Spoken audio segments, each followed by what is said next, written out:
ইন্দ্রদুম্ন রাজা, যাকে কেন্দ্র করে জগন্নাথ আবির্ভূত হলেন, ভগবান প্রতিষ্ঠিত যখন হলেন, ইন্দ্রদুম্ন রাজা যখন প্রতিষ্ঠা করলেন জগন্নাথকে, তখন ইন্দ্রদুম্ন রাজাকে ভগবান বলেছিলেন, তুমি আমার কাছে বর প্রার্থনা করো। ইন্দ্রদুম্ন রাজা তখন করজোড়ে বলেছিলেন, প্রভু যদি বর দিতে হয় তাহলে আমার যত পুত্রগণ আছে, আমার বংশের যারা আছে, আমি তোমার কাছে সেই বর চাইবো, আমার যেন উত্তরাধিকারী কেউ থাকে না, আমার সব পুত্রের যেন মৃত্যু হয়ে যায়। আচ্ছা, আমরা কেউ পারবো এমন বর চাইতে ভগবানের কাছে যে আমার কোন সন্তান যেন জীবিত না থাকে, তুমি আমায় এই বর দাও,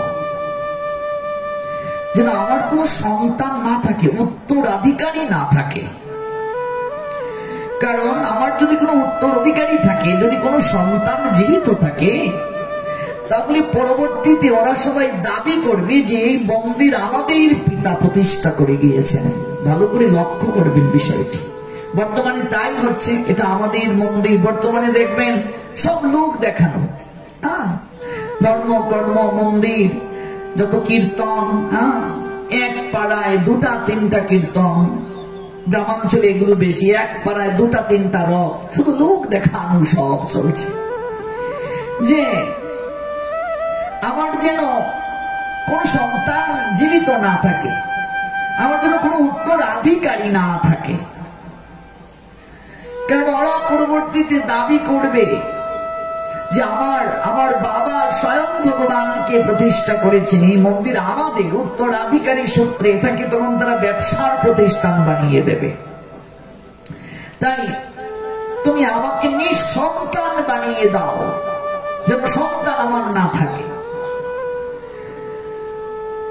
এ কেমন বর চাইলে ইন্দ্রদম্ন? গুন্ডিচা দেবীর চোখ বেয়ে ঝরঝর করে জল পড়তে শুরু করলো। আপনি অবাক হবেন, ইন্দ্রদম্ন সাধারণ কেউ নয়, তিনি তার সকল পুত্রদেরকে বলি প্রদান করেছিলেন। জানেন কি সেই তত্ত্ব? সকল পুত্রকে বলি দিয়েছিলেন স্বয়ং রাজা। যাদের দ্বারা ব্রিজ নির্মিত হয়েছে, এখনো ব্রিজ আছে যার উপর দিয়ে ভক্তরা হেঁটে যায়। হ্যাঁ, 18 নালা, 18 জন পুত্র ছিল ইন্দ্রদম্ন রাজা। 18 জন পুত্রকে বলি দিয়েছিলেন রাজা, ভগবানের চরণে উৎসর্গ করেছিলেন। সেই 18 জন পুত্র পরবর্তীতে সেখানে 18 নালা হয়ে রইলেন ভক্তবৃন্দের চরণধুলি প্রাপ্তির জন্য। সাধারণ কোন সেবক ছিলেন না ইন্দ্রদম্ন রাজা, যে আমার কোন পুত্র যেন জীবিত না থাকে, তুমি এই বর আমায় প্রদান করো।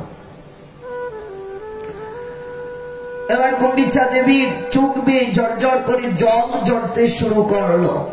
তিনি তো মা, তাহলে আমায় কে মা বলে ডাকবে, মনে মনে তিনি ভাবছেন, আর চোখ বেয়ে ঝরঝর করে জল ঝরছে। তখন স্বয়ং ভগবান গুন্ডিচা দেবীর দিকে তাকিয়ে বলছেন যে এত বড় উৎসর্গ জগতের তরে তোমরা করলে, এই জগৎ সংসারে যার কেউ নেই, যে পতিত, যে পামর, আমি তার জন্য পরম পাতেও হই, পরম দয়াল হয়ে তাকে কৃপা প্রদান করি। কাজে আমি তোমায় কথা দিলাম, আমি তোমার নিকট থেকে বাৎসল্য প্রেম সাধন করব। গুন্ডিচা দেবীকে বললেন, আমি তোমার নিকট থেকে বাৎসল্য প্রেম সাধন করব, তুমি আমাকে সন্তানের মতোই ভালোবাসবে। আমার মা যেমন যশোদা, আমার মা যেমন দেবকী, আমার মা যেমন রোহিণী, তুমিও আমার মায়ের মতোই হলে। আজ থেকে আমি তোমাকে মাসি বলে সম্বোধন করলাম। কথা দিলেন ভগবান, আমি তোমার আঙ্গিনায় যাব একান্তে তোমার সেবা গ্রহণের জন্য।